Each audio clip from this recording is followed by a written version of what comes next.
इस वीडियो में हम इस कॉमन एमिटर सर्किट की डीसी एनालिसिस करेंगे, और जो वीडियो इस वीडियो को फॉलो करेगी, द अपकमिंग वीडियो, इसका सेकंड पार्ट, वो होगा इसकी एसी एनालिसिस के बारे में। इस सर्किट की डीसी एनालिसिस करने से पहले हमें कुछ चीज़ों का जवाब ढूंढना लाजमी है। पहला तो ये कि हमने ये कैपेसिटर्स क्यों इस्तेमाल किए हैं और इनका फंक्शन क्या है। So why use capacitors. तो इस सवाल का जवाब एक फॉर्मूले में छुपा है, जो कि कैपेसिटेंस का अपना फॉर्मूला है। इसको हम एक्सी से रिप्रेजेंट करते हैं, 1/2 पाई एफ सी। ये कैपेसिटर्स बेसिकली करेंगे क्या? ये आपके एसी सिग्नल को जाने देंगे और आपके डीसी सिग्नल को ब्लॉक करेंगे। हम डीसी एनालिसिस करते हैं और फिर इसकी एसी एनालिसिस करते हैं। डीसी एनालिसिस, डीसी बायसिंग से मुराद ये है कि हम सिर्फ एक ऑपरेटिंग पॉइंट सेट करना चाह रहे हैं। डीसी ऑपरेटिंग पॉइंट से क्या मुराद हो गया कि हम बेस वोल्टेज, कलेक्टर वोल्टेज और एमिटर वोल्टेज की कुछ वैल्यूज सेट करना चाह रहे हैं। उन वैल्यूज़ की बिना पर हमने उनका मोड ऑफ ऑपरेशन, कि भाई वो आपका एक्टिव मोड में काम कर रहा है, सैचुरेशन में काम कर रहा है या कट ऑफ मोड में, वो हमने डीसी बायसिंग के थ्रू करवा लिया। जो सिग्नल हमने एम्पलीफाई करवाना है बेसिकली वो आपका एसी सिग्नल है, जो कि इस कंडीशन में 0.2 पीक टू पीक वोल्ट्स है। तो डीसी बायसिंग को आपके एसी सिग्नल से अलग रखने के लिए हमने कैपेसिटर्स लगाया है। कैपेसिटर्स क्या आप करेंगे कि कैपेसिटर्स, क्योंकि एसी सिग्नल की फ्रीक्वेंसी हाई होती है, जब यहाँ पे फ्रीक्वेंसी हाई होगी तो कैपेसिटेंस बहुत कम होगी, इनवर्स रिलेशन है। तो कैपेसिटेंस जब फ्रीक्वेंसी हाई रखी है तो वो एज अ शॉर्ट सर्किट काम करेंगे, कि कैपेसिटेंस ये रिएक्टेंस का फॉर्मूला है और रिएक्टेंस जो है रेजिस्टेंस की तरह होती है। ये जितनी कम होगी उतना हमें एक परफेक्ट पाथ मिलेगा, शॉर्ट सर्किट की तरह एक्ट करेगा। लेकिन जब ये डीसी है, जब डीसी प्रोवाइड करूँगा तो डीसी में फ्रीक्वेंसी या तो बहुत कम होती है, वैसे आइडियल केस में ज़ीरो होती है। तो उस सिचुएशन में कैपेसिटेंस आपकी रिएक्टेंस बहुत हाई होगी, तो हाई रेजिस्टेंस ऑफर करेगा, हाई रिएक्टेंस ऑफर करेगा, जिसकी वजह से सर्किट ओपन हो जाएगा। तो ये एज ऑटोमेटिक स्विच काम करते हैं कैपेसिटर्स आपके। डीसी बायसिंग आपने करवा दी, मोड ऑफ ऑपरेशन सिलेक्ट कर लिया, एसी सिग्नल आप दे रहे हैं, तो दोनों चीज़ों को मिक्स नहीं करना चाह रहे हम, सही है। तो ये कैपेसिटर्स ऑटोमेटिक स्विच की तरह काम करते हैं एसी और डीसी को अलग रखने के लिए। सबसे पहले क्या करेंगे कि जब डीसी इसकी एनालिसिस करेंगे, क्योंकि कैपेसिटर्स डीसी में सारे ओपन हो जाएंगे, तो हम कैपेसिटर्स को रिमूव कर देंगे। जो सर्किट रिड्यूस होकर बचेगा वो कुछ इस तरीके से दिखेगा। तमाम एसी सोर्सेज को, मैंने कैपेसिटर्स को ओपन कर दिया, इसलिए वो यहाँ से रिमूव हो गए। यहाँ से भी कैपेसिटर था वो भी रिमूव हो गया, यहाँ से जो कैपेसिटर था बेस पे वो भी रिमूव हो गया। तो सर्किट हमारे पास रिड्यूस होकर कुछ इस तरीके से आ गया। डीसी एनालिसिस का मतलब क्या है? हम क्या क्या चीज़ें फाइंड करना चाह रहे हैं? हम फाइंड करना चाह रहे हैं base current, emitter current, collector current. इसी तरीके से base voltage, emitter voltage and collector voltage. ये 6 वैल्यूज़ के जो मेरे पास आंसर आ जाएगा तो मेरी डीसी एनालिसिस मुकम्मल हो जाएंगी। सबसे पहले हम क्या करते हैं, इसमें टेक्निक होती है कि मैं यहाँ पे देख रहा हूँ कि मेरे पास वोल्टेज डिवाइडर का सर्किट लगा है। इसका मतलब ये है कि बेस के अक्रॉस जो वोल्टेज होगा वो इस रजिस्टर के अक्रॉस वोल्टेज होगा 4.7 के। तो वोल्टेज डिवाइडर के थ्रू सबसे पहले तो मैं बेस पे वोल्टेज निकालूंगा, क्योंकि वो मेरे लिए सबसे ज़्यादा आसानी है, मुझे सामने ही सारी चीज़ें नज़र आ रही हैं उसके लिए। तो सबसे पहले स्टार्ट करते हैं बेस वोल्टेज से, फिर प्रोसीड करेंगे, बाकी चीज़ों को साथ साथ लेके चलते हैं।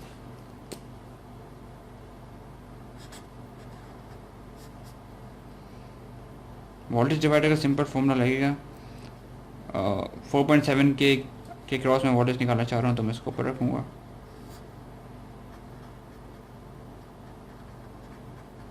ये मल्टीप्लाई हो जाएगा 15 वोल्ट से। तो मेरे पास बेस वोल्टेज जो आ रहा है वो है, कैलकुलेट करते हैं इसको, 4.79 वोल्ट आएगा।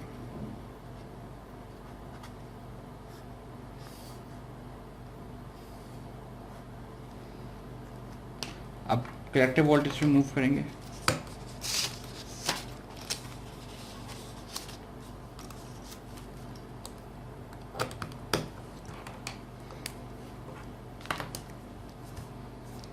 सबसे पहले अब मुझे इमिटर वोल्टेज निकालना होगा, क्योंकि मुझे पता है कि इमिटर जो है वो बेस में से 0.7 वोल्ट जो बेस इमिटर जंक्शन के दरमियान का जो वोल्टेज है वो होता है, उसको सब्ट्रैक्ट करने से बेस में से अगर मैं सब्ट्रैक्ट करूँगा तो मेरे पास इमिटर वोल्टेज आ जाएगा। इमिटर अभी मैंने बेस वोल्टेज जो निकाला है वो है 4.79 वो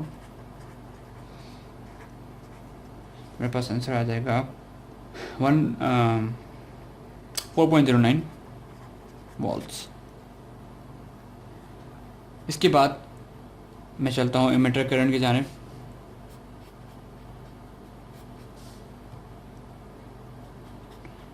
इमिटर करंट जो है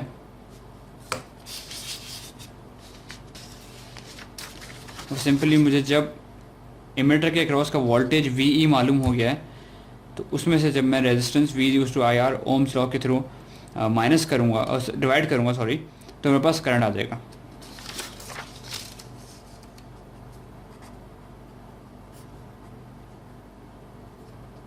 तो टोटल रेजिस्टेंस मेरे पास जो इमिटर पे इस वक्त है वो 150 प्लस 2.7 के है, और बेस जो इमिटर वोल्टेज मैंने निकाला है वो अभी ऊपर 4.09 वोल्ट्स निकाला है।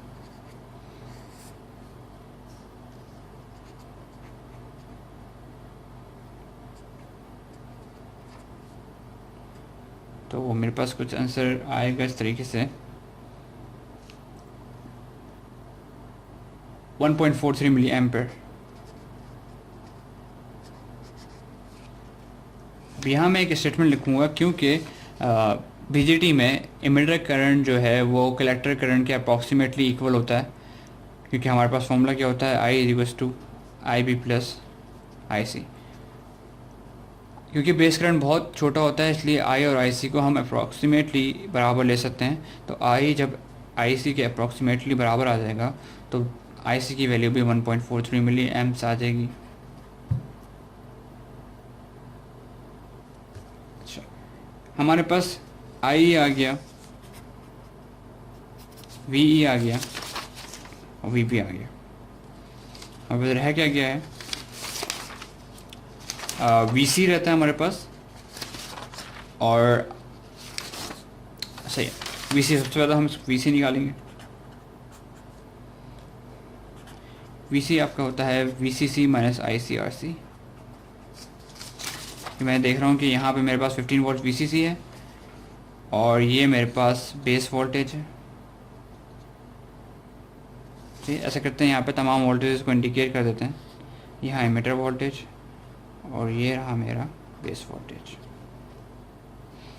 तो बेसिकली अगर मैं VB निकालना चाह रहा हूँ, सॉरी अभी फ़िलहाल मैं निकालना चाह रहा हूँ, ये मेरा VB नहीं सॉरी VC है। VC निकालने के लिए मुझे VCC में से ICRC माइनस करना होगा। ICRC क्या है? ICRC is actually the voltage drop across this register.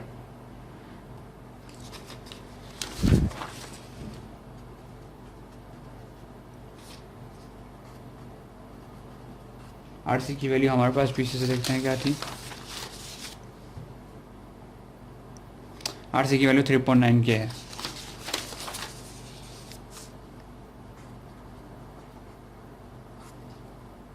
मिली और किलो ओम्स आपस में कैंसिल हो गया, इसलिए मैं यहाँ पे मेंशन नहीं कर रहा हूँ वो। इसकी वैल्यू हमारे पास आएगी 9.423 वोल्ट्स। तो यहाँ हमारी DC एनालिसिस VC निकलने के बाद मुकम्मल होती है। अब यहाँ पे मुझे देखना है कि मोड ऑफ ऑपरेशन मेरे पास क्या आ रहा है। मोड ऑफ ऑपरेशन जो BJT में हम सिलेक्ट करते हैं वो हम बेस, कलेक्टर और इमिटर वोल्टेजेस की वैल्यूज़ को देख के करते हैं।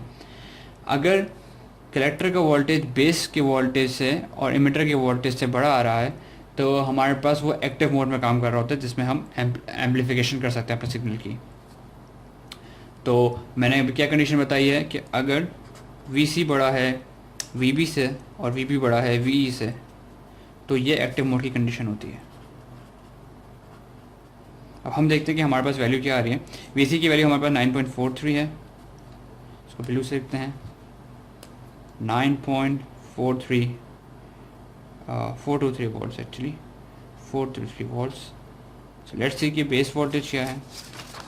बेस वोल्टेज 4.79 है, 4.79 एंड एमिटर वोल्टेज मेरे पास 4.09। तो बिल्कुल एक्टिव मोड की कंडीशन हमारे पास वेरीफाई हो रही है। इसका मतलब हमारा जो गिवन सर्किट है वो एक्टिव मोड में काम करेगा। अच्छा, ये तो था हमारे पास कि हमें जब वैल्यूज़ दी हुई थी सर्किट की तो हमने मोड ऑफ ऑपरेशन ऐसे निकाल लिया। अगर हमसे पूछा जाता है कि आप हमें मोड ऑफ ऑपरेशन दिया गया है और हमें वैल्यूज़ खुद सेलेक्ट करनी है रेजिस्टेंस की, ताकि हम वो मोड ऑफ ऑपरेशन जो डिज़ायर्ड है वो हासिल कर सकें, तो उसके लिए क्या प्रोसीजर होता है और रेजिस्टेंस की वैल्यूज़ हम कैसे सॉर्ट आउट करते हैं वो भी हम इसी वीडियो में देखते हैं। उसके लिए मैं सर्किट को रीड्रॉ करूँगा।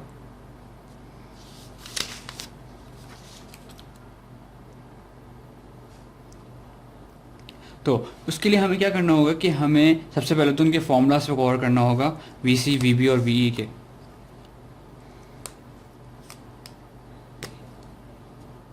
यहाँ पे वीबी का फॉर्मूला तो सिंपली हमारे पास वोल्टेज डिवाइडर लॉ था। यहाँ पे अगर मैं इसको R1 कह दूँ, इसको मैं R2 कह देता हूँ, तो फॉर्मूला मेरे पास क्या था, R1 अपॉन